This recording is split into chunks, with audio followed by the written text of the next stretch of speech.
Lawyers for former President Donald Trump were back in Washington Monday for a hearing that set a March 4th, 2024 date for his trial in conjunction with his alleged effort to stop the peaceful transfer of power at the U.S. Capitol on January 6, 2021.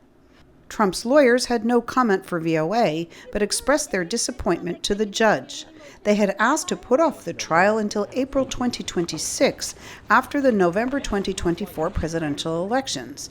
The prosecution wanted the proceeding to start January 2nd, with jury selection in December. One expert told VOA he believes U.S. District Judge Tanya Chutkan is a strong judge who made a wise decision. She made some very good points that the public really needs to know. They need to know one way or the other before this election, whether Trump is guilty of these very serious charges.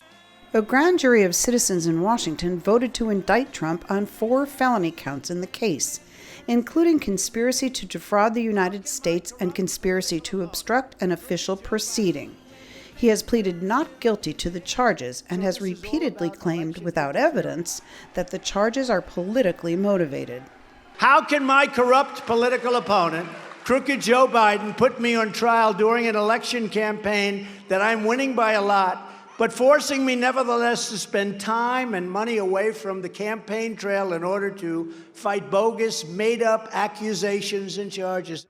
Trump has said the indictments are only boosting his support among voters, but one of his Republican opponents, former Arkansas Governor Asa Hutchinson, disagrees, saying there is no way Trump can win a general election. Republican voters have to understand we can't win with Donald Trump, and that's why I addressed it very directly. Many of the January 6th events happened out in the open for everyone to see, presidential historian Alan Lichtman says, leaving Trump vulnerable to a possible conviction ahead of the November 2024 presidential elections. What if Trump is sitting in jail, which is not impossible either?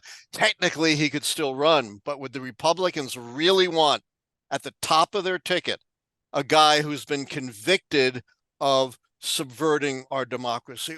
Trump is the first former American president to face criminal charges.